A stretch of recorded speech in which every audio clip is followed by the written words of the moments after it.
Nah, ini dia posisinya.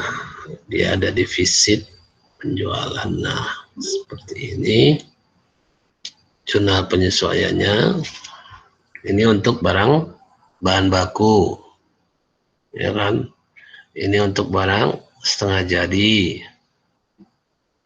Ini yang akhir ini kan. Yang 30 yang awal ya. Minta. Itu. Iya, anak PS. Anak B, Pak. Pak. Loh, Ini astagfirullah. anak Salah. apa? Pak kami. Kalian bilang kan. Mana kalian anak A? Kok anak B semua? Kan nggak ada ngumpul. Oh, Itu ini ada si Zahrina ya? Ini Zahrina. Ini 2B. Kalian 2A ya? Iya, Pak. Iya, Pak.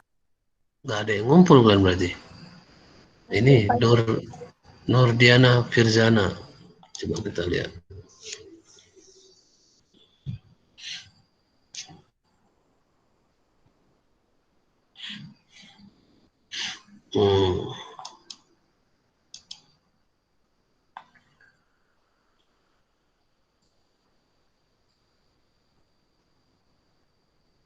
Oh, ini.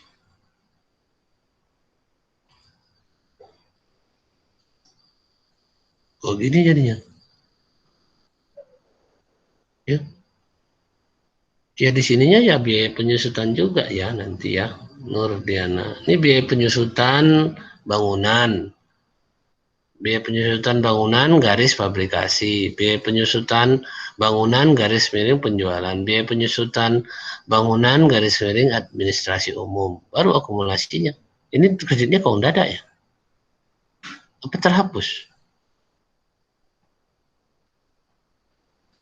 Iya, Nurdina nggak terpotong. Atau ini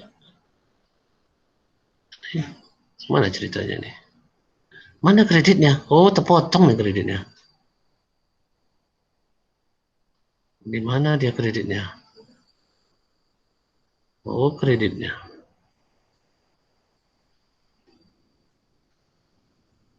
Nggak ada. Nggak potong. Motonya nggak jelas ini si Nurdiana. Nurdini. Ya, ada orang ya? Nurdini? Iya, Pak. Saya, Pak. Oh, terpotong ini ya? Iya, Pak. Alah, ya Pak ya, ada. Jadi ini akumulasi penyusutan bangunan, pabrikasi, di sini biaya penyusutan bangunan, pabrikasi. Ini biaya penyusutan, ini kok kayak gini jadinya? Ya, yang enggak kayak gini lah. Enggak seperti ini dia. Ya, enggak seperti ini. Ini dikoreksi nanti. Ya, otomatis jurnalnya, apa namanya, akunnya pun jadi seperti ini lah.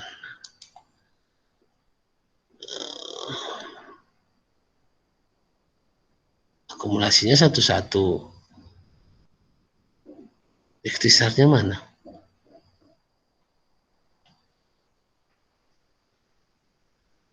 Ini nanti diperbaiki nih. Udah jurnal awalnya udah pas apa? Nah dia ya. Ini Goda.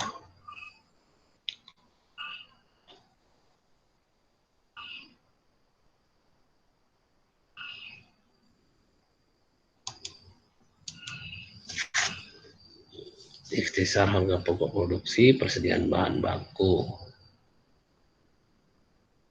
Persediaannya ada memang ya. Oke. Nah, seperti ini dia. Beban penyusutan bangunan pabrik, beban penyusutan bangunan penjualan, beban penyusutan bangunan administrasi, akumulasi. Oh, ini disatuin. Ya kan? Disatuin. Akumulasi penyusutannya macam yang saya bilang tadi ya. Ya bisa sih. Ya, enggak masalah juga. Bisa. Enggak ada masalah. Masih bisa lah. Cuman yang ini, yang debitnya seperti ini ya. Tadi siapa? Nurdini. Seperti ini yang betul. Oh iya Pak. Tidak nampak saya. Oke. Oke, ya, seperti ini. Rugi atau laba ya? Rugi, Pak. Rugi juga ya. 2 sama 21 sama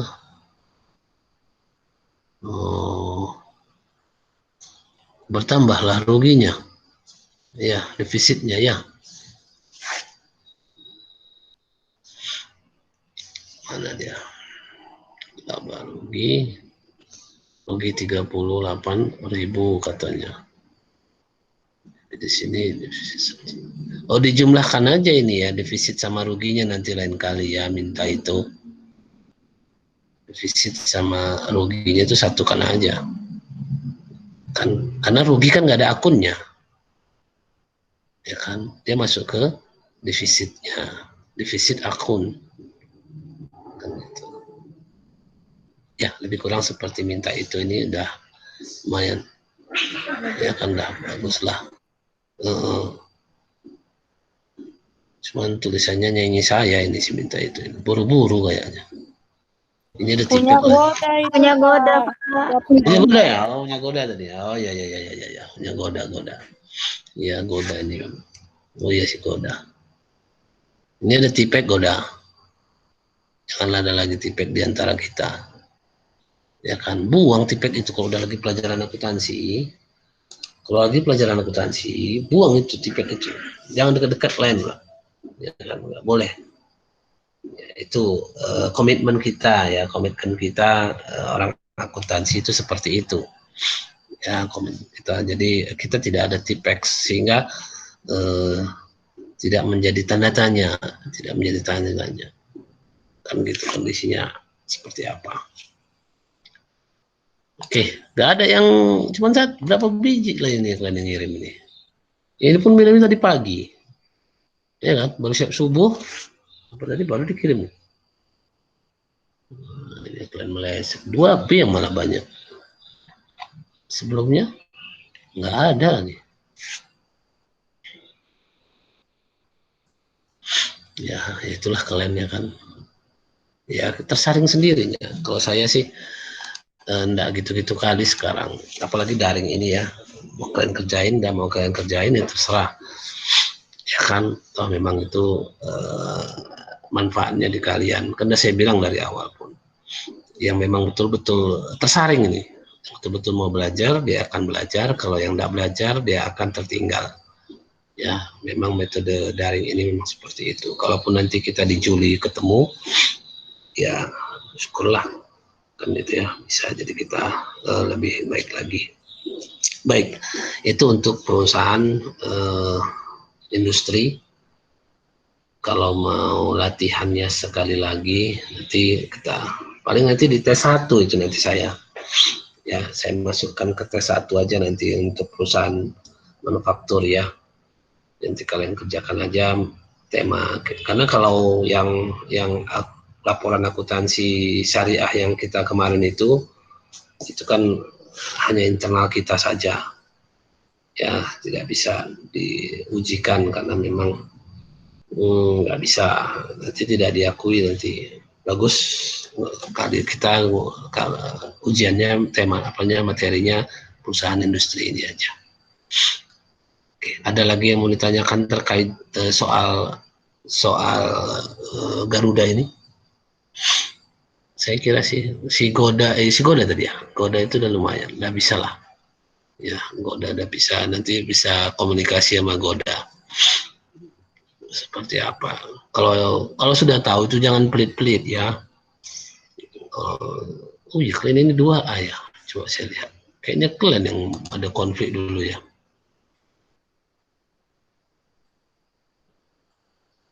Iyalah, kalian yang ada konflik dulu ya. Jangan ada konflik lagi di antara kalian ya.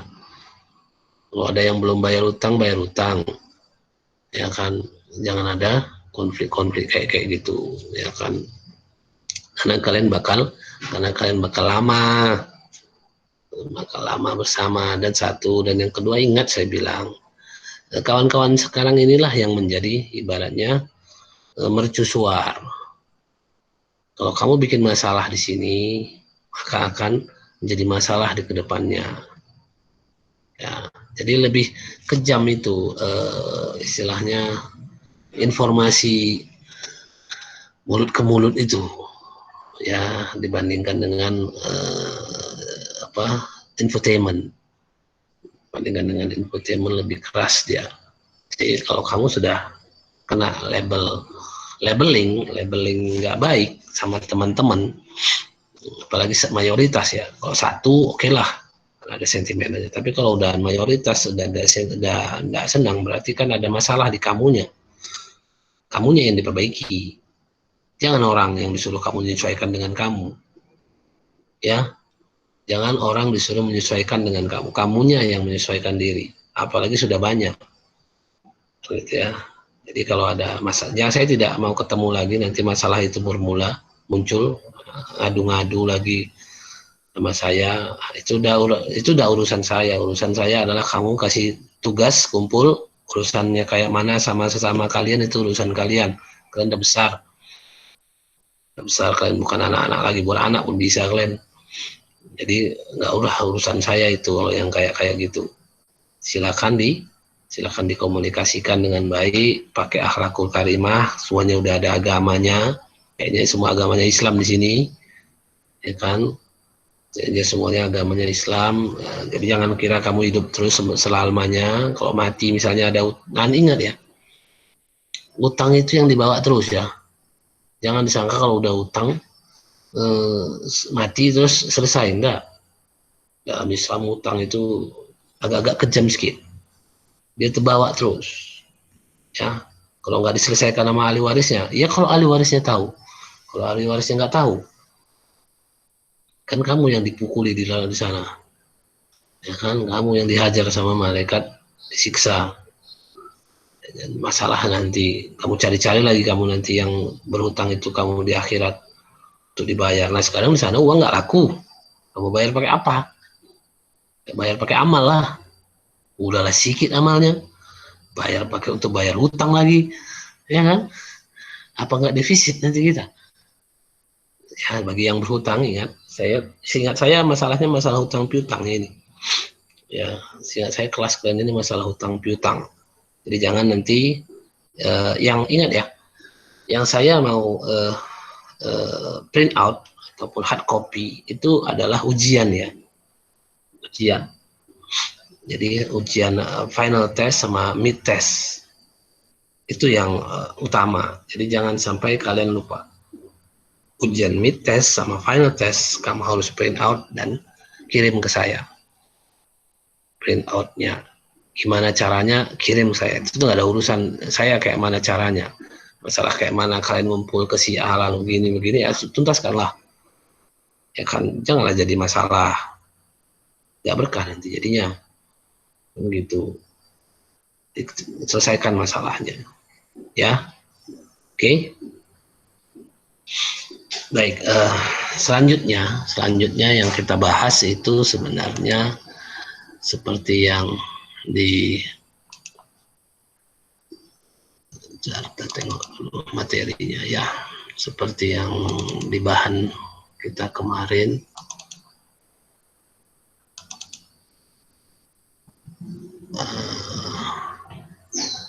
Oke.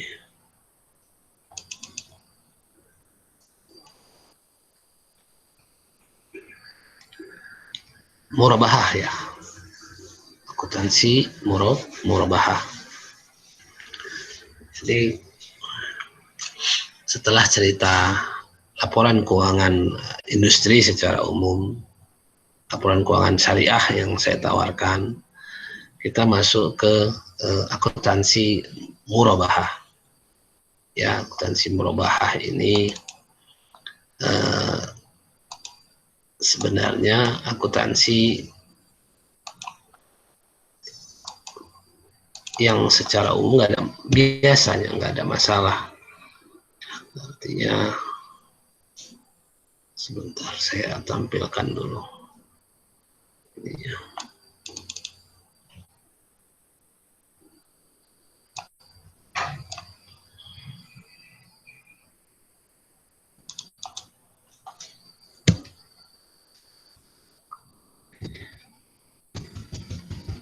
Oh,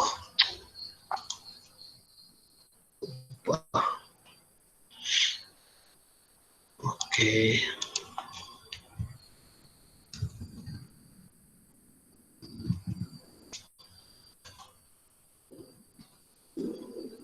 Coba kita lihat. Jadi ingat ini materi murabahah ini materi yang dari sisi, ingat ya, dari sisi perusahaan umumnya ya. Pos yang kita pelajari sekarang ini dari sisi yang perusahaan umumnya, bukan dari lembaga keuangannya ya, bukan dari lembaga keuangannya, tapi dari posisi perusahaan umum. Misalnya perusahaan umum mau melakukan transaksi murabahah, boleh saja. Apakah harus dengan lembaga keuangan? Tidak juga. Transaksi murabahah tidak mesti dengan lembaga keuangan. Sesama perusahaan pun nggak ada masalah yang bukan lembaga keuangan. Kan gitu ya, yang bukan lembaga. Tapi secara umum lembaga keuangan yang menawarkannya. Kan gitu, karena dia memang berharap, karena dia tidak bergerak langsung secara teknis. Kan gitu ya. Tidak bergerak langsung secara teknis, dia hanya punya capital, modal, ataupun punya uang, sumber daya uang yang bisa diikutkan dalam proses transaksi apa, kan gitu ya. Baik, coba kita lihat di sini. Nah, di sini ada cerita jual beli ya. Masih ada teorinya sedikit, ya, ada teorinya sedikit. Nah, jual beli ya kalian sebenarnya tinggal download aja ya. Ya kan, jual beli adalah memindahkan milik dengan ganti yang dapat dibenarkan. Jadi istilahnya ada perpindahan hak milik, jual beli kan. Dan ada gantinya. Jadi ada take and give bahasa kitanya. Pertukaran dapat dilakukan antara uang dengan barang, barang dengan barang, dan biasa dikenal barter. Barang dengan barang bisa. Tidak ada masalah. Pertukaran uang dengan barang atau jual beli dapat dilakukan secara tunai maupun pembelian tangguhan. Memang pernah juga Nabi melakukan ini, ya, ditangguhkan pembeliannya. Di sini ada akad murabahah, transaksi penjualan barang dengan menyatakan barang harga perolehan dan keuntungan atau margin yang disepakati oleh penjual dengan pembeli. Yang membedakan murabahah dengan penjualan yang biasa dikenal ya adalah jelas memberitahu kepada berapa harga pokok barang tersebut. Jadi gini, saya pernah melakukan ini ya, karena saya mengelola koperasi. Jadi ketika ada anggota mau beli TV misalnya, mau beli TV LED 32 inch, kan gitu ya. Lalu dia datang ke kami sebagai pengurus koperasi, dia bilang dia meminjam uang untuk membeli TV, kan gitu ya. Nah di sini, oke, kami yang membelikan, koperasi yang membelikan, ya kan? Atau siapapun itu, nggak mesti koperasi, saya misalnya membelikan. Lalu saya berikan ke dia, kan gitu ya, saya berikan ke dia dengan akad murabahah. Akad murabahah itu apa? Saya bilang sama dia, ini TV yang mau beli TV itu ya, saya kan nggak butuh TV, saya membelikannya, kan gitu ya. Ini TV saya beli dari toko TV, harganya misalnya 1 juta. Lalu akan saya jual ke kamu yang membutuhkan TV tadi dengan harga 1.200.000. Saya kasih tahu yang saya beli itu harganya 1 juta dari toko itu. Saya kasih tahu. Lalu saya kasih tahu, saya jual sama dia 1.200.000. Dia tahu margin saya, dia tahu selisihnya. Yang butuhkan TV tadi, tahu dia berapa yang kita ambil, bahasa lapangannya kan gitu ya. Berapa untung yang kita ambil, dia tahu. Kita kasih tahu. Nah, itulah namanya akad murabahah. Beda dengan jual beli konvensional umumnya. Di situ titik awal yang berbedanya itu. Ya, jadi kita kasih tahu berapa harga beli kita. Kok gitu Pak? Ya di sinilah masalah murabahah tadi, transparansi. Ya kan, jadi 1.200.000 saya kasih sama yang saya jual ke yang membutuhkan TV tadi. Nah, di sini bisa tangguh ceritanya. Maka tangguhlah 10 bulan katanya kan. Boleh setiap bulan bayar, atau 1 tahun setiap bulan dia bayar 100.000 ke saya. Kan gitu. Jadi setahun 1.200.000 lunas. Inilah dia murabahah itu. Titik murabahah itu ketika si yang membutuhkan, si pembeli, mengetahui berapa untung margin yang diambil oleh si penjual. Nah di situ, ya kan, kamu mau di posisi mana sekarang, kan gitu ya. Kita dalam pengantar akuntansi syariah ini kita di posisi yang membeli. Ya, kita di posisi yang membeli, yang membutuhkan. Jadi di pelajaran ini, kalau yang bank ataupun lembaga keuangan, dia posisinya yang seperti saya tadi, yang membeli, yang perantara, yang membeli dari toko dan menjual ke yang membutuhkan. Banknya atau lembaga keuangan syariah itu berfungsi sebagai perantara. Akuntansinya ada. Nah, sekarang di pengantar akuntansi ini yang kita pelajari adalah akuntansi yang membutuhkan tadi. Paham ya?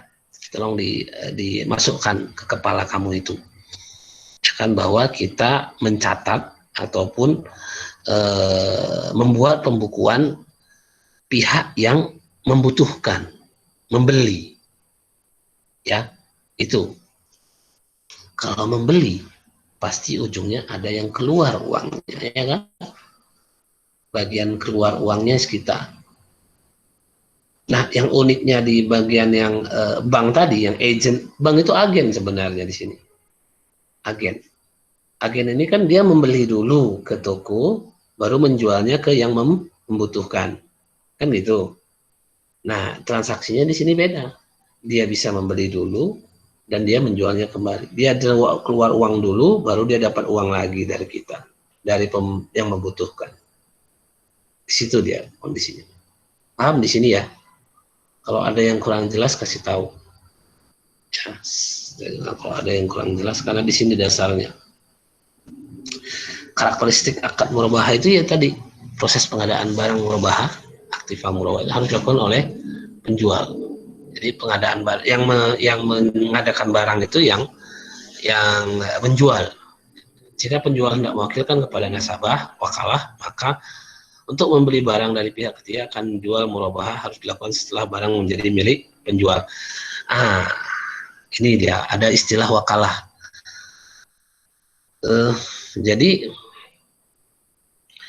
bank secara umum tidak tahu karakteristik ataupun tahu spesifikasi barang yang mau diinginkan oleh yang pembutuh ini, yang membutuhkan. Jadi biasanya diwakalahkan si yang makanya di sini kelihatan si yang meminjam uang ataupun yang membutuhkan barang, kelihatannya dia yang nerima uang. Bukan, sebenarnya dia nerima uang di sini. Dia mewakilkan sama si penjual, mewakilkan kalau dia yang beli barangnya. Kalau tadi kan siklusnya gini, yang membutuhkan lembaga keuangan, produsen. Lembaga keuangan membeli kepada produsen, lalu menjual kepada yang membutuhkan. Kan gitu. Nah, di sini masalahnya kan yang si lembaga keuangan ini tidak tahu spesifikasi barang. Dia minta si yang membutuhkan langsung ke produsen. Langsung kepada produsen, titip uangnya, langsung ke produsen membeli. Boleh gitu, itu ada wakalah namanya. Ya, itu wakalah, wakilkan, boleh. Jadi kita melihat, orang awam melihat, kita meminjam uang juga. Padahal tidak. Ini bukan meminjam uang. Kita mewakilkan si yang punya uang ini belanja barang itu, ya, dan mulai transaksi itu ketika sudah selesai belanja, barangnya sudah diakui sebagai pemiliknya si lembaga keuangan, baru terjadi transaksi murabahah. Bukan pas belanja itu terjadi transaksi murabahah ya. Bukan pas si membutuhkan itu belanja ke toko atau ke produsen yang menjadi transaksi murabahah. Bukan, ingat, bukan. Transaksi murabahah itu ketika yang mempunyai uang menjualnya kepada yang membutuhkan barang, kan gitu jadi bahasanya. Ya, jadi di lapangan agak samar dia. Kenapa? Karena si lembaga keuangan memberikan uang kepada yang membutuhkan barang tadi. Padahal dia butuh barang. Dia butuh barang sebenarnya. Ya kan? Tapi dikasih uang sama si kau aja yang belanja. Nah, masuk jatuh dia ke wakalah dia jadinya. Wakalah dulu, ada akad wakalahnya dulu. Baru terjadi akad murabahah. Itu pahami. Paham ya? Penjual dapat meminta uang muka pembelian kepada pembeli sebagai bukti keseriusan ingin membeli barang tersebut. Uang muka menjadi bagian pelunasan piutang murabahah jika akad murabahah disepakati. Nah, ini masalah transaksi, bukan transaksi yang membeli nih. Ini bukan transaksi yang membutuhkan ya. Ini transaksi yang menjual. Kita kan di posisi yang membutuhkan barang, kan gitu kan? Kita di posisi yang membutuhkan barang, sedangkan keterangan ini di posisi yang penjual. Di penjual juga. Jika penjual mendapat diskon, mendapat akad, nah itu masalah penjual dengan produsen. Masalah penjual dengan produsen, bukan dengan kita sebagai pembeli. Ya, diskon terkait dengan pembelian barang antara lain. Ini diskon masalah ini diskon silakan. Itu tidak urusan kita. Yang urusan di kita ketika kita kan sekarang ceritanya kita di posisi yang membutuhkan barang. Di sini inilah keterangan penjual. Cara membayar dapat dilakukan dengan tunai dan tangguh. Ya, betul. Untuk perubahan tangguh, pembayaran dilakukan secara tangguh. Ya iyalah. Untuk murabahah tangguh, ya memang bayar. Jika pembeli melunasi tepat waktu dan cepat dari pembeli yang ditetapkan, maka penjual boleh memberikan potongan. Tapi besar potongan ini tidak boleh diperjanjikan di awal akad. Jadi kalau ada diskon tidak boleh diperjanjikan di awal akad. Tidak ada janji iming-iming. Ya. Apabila pembeli tidak dapat membayar utangnya sesuai dengan waktu yang ditetapkan, pembeli tidak boleh didenda atas keterlambatan kecuali pembeli tidak membayar karena lalai. Jadi sebenarnya dalam syariat itu tidak ada cerita denda. Ya, tidak ada cerita denda. Jadi ketika kita sebagai, kita di posisi yang membutuhkan ya. Ini ceritanya kita di posisi yang membutuhkan. Ketika kita butuh misalnya barang tadi, apakah mobil, apakah kereta, apakah TV yang agak mahal lah sedikit kan, yang agak mahal lah sedikit, yang memang biasanya mau ditangguhkan. Jadi ketika misalnya kita tidak bisa bayar, satu aja syaratnya dalam syariat ini, kasih tahu kondisi sebenarnya, informasikan kondisi sebenarnya. Itu di syariat ini. Ini yang nggak dilakukan orang. Udahlah nggak bayar, nggak ada niat bayar, lebih parah lagi, diam-diam pula lagi. Diam-diam pula lagi. Nah itu yang jadi masalah. Yang lebih parah lagi, ketika diingatkan marah. Nah itu lebih parah, itu tingkatan yang paling parah di sekarang. Tapi terus terang, itulah kondisi masyarakat kita sekarang. Saya berharap kamu tidak boleh begitu. Ya, saya berharap, kita pun berharap kita jauh dari yang seperti itu. Ya, kalau memang terpaksa berhutang, enggaknya ada gini, ada dua pendapat ulama memang sih kalau masalah hutang ini, karena Nabi pun pernah berhutang kepada seorang Yahudi beberapa gatang gandum dengan menjaminkan baju besinya, ya kan? Dengan menjaminkan baju besinya Nabi berhutang kepada seorang Yahudi beberapa gantang gandum lah. Itu terjadi, ya itu terjadi. Jadi kondisi seperti itu bukan berarti kalau saya sih dari beberapa. Kalau saya termasuk orang yang sangat menghindari hutang, ya sangat menghindari hutang. Ya. Tapi di satu sisi ada beberapa orang, ini kan beda-beda orang, beda-beda ya modelnya. Ada satu sisi hutang itu bisa jadi pemotivasi untuk dia bisa bekerja lebih keras lagi. Satu. Dan yang kedua, dihutangin itu adalah bentuk kepercayaan orang. Jadi gini terus terang ya, nak, di lapangan itu orang kaya itu banyak kali ditawarin hutang. Padahal dia udah kaya, tapi ditawarin hutang sama orang-orang bank ini. Orang bank semua ditawarin hutangan. Pak, mau hutang, ambillah duit di bank kami. Bukan kayak orang kita yang susah kali nyicim uang ke bank. Orang-orang kaya itu, ya saya alami loh. Karena saya ngelola perusahaan yang cukup besar di Pekanbaru. Ya kalau ngutangin, maksudnya kalau orang-orang ngutanginnya bukan yang kecil-kecil ya, minimal kita sih 2 miliar, kasih tawar-tawarnya gitu. Ambil apa sekitar 2 miliar di sini. Ya, kamu bayangkannya kayak mana? Ya saya lah yang menyusunkan cash flow-nya bisa keluar. Kan gitu posisinya. Jadi ada beberapa, tapi kalau saya sih sebenarnya yang saya harapkan kalian jauhilah hutang. Bisa dalam bentuk cerminan bersyukur apa adanya. Bahwa kita ya sudah, satu, yang kedua sabar, yang ketiga ya nabung lah. Kalau memang mau sesuatu, nabung dulu, baru dia istilahnya dapat. Ada usahanya, ada usaha nabungnya dulu. Tapi ya itu masing-masing orang beda-beda. Ya, dan itu tidak haram ya, tidak haram berhutang, itu tidak haram. Karakteristik akad murabahah, apabila pembeli mengalami kesulitan keuangan maka minang keringanan berupa menghapus sisa. Nah ini dia, inilah satu. Ini kalau ini dari sisi penjual. Jadi ingat, kalau dari sisi pembeli ataupun yang membutuhkan, di sini ada nggak dia?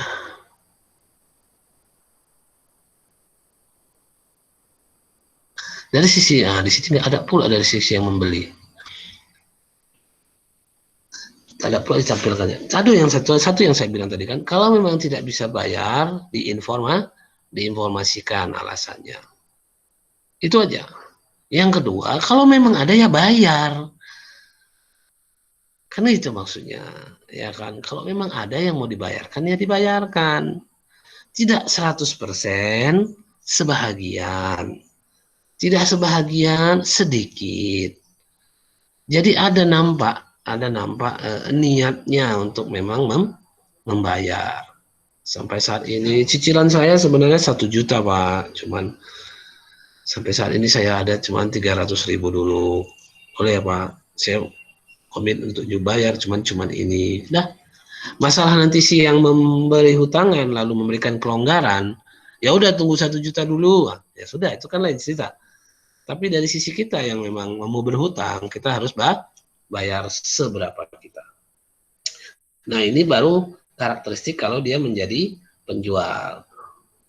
Ya, kita kalau misalnya dia susah, kita kasih sisa, hapus tagihan, menjual objek murabah pihak lain, atau melakukan restrukturasi hutang. Maksudnya diperpanjang angsurannya, diperpanjang masanya, memperkecil angsuran. Bisa kayak gitu. Itu namanya restrukturisasi. Restrukturisasi itu memperpanjang masa pinjaman, memperkecil nilai angsuran. Biasanya dia ini 1 tahun 100.000 per bulan misalnya nih, kan gitu ya. Lalu restrukturisasi jadi 2 tahun, bayarnya per bulan 50.000 kan gitu. Nah itu namanya restrukturisasi ya. menunda pembayaran, memperpanjang masa pembayaran, memperkecil, nilai totalnya sama. Nilai totalnya sama, ya, nggak dikurangi nilai totalnya. Restrukturisasi itu tidak ada mengurangi nilai utang piutang, tapi menunda saja dan memperkecil angsuran. Paham sampai di situ ya? Restrukturisasi memberi potongan sisa tagihan, melakukan penjualan ulang, mengkonversi akan murabahah, ya bisa. Ini cara-caranya. Sebagai penjual tidak tunai, dibuatkan kontrak perjanjian secara tertulis dan dihadiri saksi-saksi. Nah, ini yang artinya sekarang agak diabaikan yang namanya saksi, ya, saksi orangnya. Jadi terkadang kita ini memang ada beberapa orang-orang barat itu menganggap lisan itu tidak kuat. Lisan itu tidak kuat, nggak berkekuatan hukum. Lisan itu beda dengan Islam. Makanya mereka lebih dominan tertulis. Memang tidak salah tertulis, tapi lisan pun bukan tidak bisa sebagai dasar hukum. Lisan, ucapan. Kenapa? Sebagai contoh di Islam, nikah itu kan pakai lisan, ya. Kalau nggak ada lisan, nggak bisa, gitu loh. Harus diucapkan. Sama dengan cerai juga, talak. Itu jangan main-main dengan kata-kata talak. Kalau disebutkan kata talak, selesai. Nah, itu di syariat. Kalau di ilmu orang barat, enggak ada. Enggak kayak gitu. Dia harus tertulis. Nah, enggak semua, ya. Jadi itu kondisinya, ya. Makanya agak berbeda, ya. Bukan berarti tertulis itu salah. Tapi Islam tetap mengakui yang namanya lisan, lafaz. Kalau bahasa kitanya lafaz. Dilafazkan. Biar kuat dia. Ya kan? Biar kuat dia, dilafazkan dia. Nikah, talak, termasuk perjanjian akad. Jadi tetap harus hadir dia. Ada di Medan ada juga si notaris yang memang cukup strength. Kalau ada perjanjian, orangnya harus datang. Saya harus jumpa. Ya, memang seperti itu harusnya. Kenyataannya sebenarnya enggak kayak gitu. Orangnya tadi mana-mana, tanda tangan aja. Ada suratnya, ada tanda tangan, ada suratnya, ada tanda tangan. Hanya berpatokan kepada kertas tulisan. Sedangkan di syariat ada bahasa lafaz. Jadi itu yang agak orang menganggap tidak efisien. Sama seperti kalau satu lagi masalah selamat Natal lagi kan. Selamat Natal. Orang kan banyak mengejek, alah, kan cuma mengucap aja, cuma lafaz saja, cuma lisan aja, kenapa rupanya? Dia tidak tahu kalau lafaz itu bisa memisahkan suami dan istri, bisa kawin dengan lafaz, dengan lisan, ya kan? Jadi ketika kita mengucapkan selamat itu pengakuan, padahal sebenarnya kan enggak. Nabi Isa lahirnya, Nabi Isanya lahirnya apa tanggal 25? Enggak lagi. Kan gitu kan? Sudah jelas tidak. Kan gitu ya. Sudah jelas tidak itu. Karena memang di Quran sudah diomongkan. Nabi Isa itu lahir ketika musim panas, lalu buah kurma sedang ranum-ranumnya. Kan gitu. Ketika hamil tua, Siti Maryam menggoyang pohon kurma, jatuhlah buah kurma yang ranum. Kan gitu. Berarti kan pas ranum buah kurmanya. Jadi hanya musim panas buah kurma itu ranum, bukan musim dingin, ya kan? Bukan musim dingin. Sekarang kan 25 Desember itu musim dingin. Nah, gimana ceritanya? Kan gitu ya. Dan kita tentu lebih percaya kepada Quran. Dan memang orang-orang Bible pun, orang-orang Injil pun mengakui bahwa yang paling konkret menunjukkan kapan Nabi Isa itu lahir adalah Al-Quran. Mereka sendiri mengakui makanya hal seperti itu. Jadi ketika kita ucapkan selamat kepada siapa? Sampai saat ini terus terang ya, hampir 10 tahun saya kerja sama orang Kristen, saya tidak pernah mengucapkan selamat Natal. Dan mereka oke-oke aja tuh. Kan gitu ya. Mereka memang mengucapkan selamat Idul Fitri, ya terima kasih, nggak ada masalah sama kita, ya kan? Tapi kalau disuruh mengucapkan selamat Natal, oh enggak. 10 tahun ya, 10 tahun saya kerja sama orang Kristen, nggak pernah saya ucapkan selamat Natal sama yang punya. Santai aja, nggak pernah, nggak mau dipecat, mau saya mengundurkan diri pun saya nggak mau dikasihnya. Saya mengundurkan diri, saya nggak dikasihnya. Udah jauh saya rasa Pekanbaru itu. Nah, oke. Ini mungkin bagian dari teori murabahah. Silahkan nanti kita masuk ke jenisnya. Ingat ya, nanti kita masuk ke jenisnya. Terakhir kita bahas jenisnya ya. Nanti kita masuk ke jenis murabahah. Ya, nanti tinggal kalian kondisikan aja. Silahkan cari teorinya. Jangan berpadu ke saya saja. Kan, silahkan cari online. Itulah gunanya daring ini. Saya kira itu kita akhiri dengan hamdalah. Alhamdulillahirabbil alamin. Assalamualaikum warahmatullahi wabarakatuh. Waalaikumsalam warahmatullahi wabarakatuh.